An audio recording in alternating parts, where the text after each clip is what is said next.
बुद्ध्यहङ्कारचित्तानि नाहं न च श्रोत्रजिह्वे न च घ्राणनेत्रे न च व्योमभूमेन तेजो न वायो चिदानन्दरूप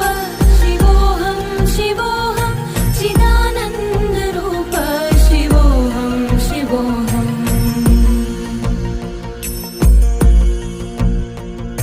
न च प्राणसंज्ञो न वै पञ्चवायु न वा सप्तधातुर्न वा पञ्चकोश न वा पाणिपादौ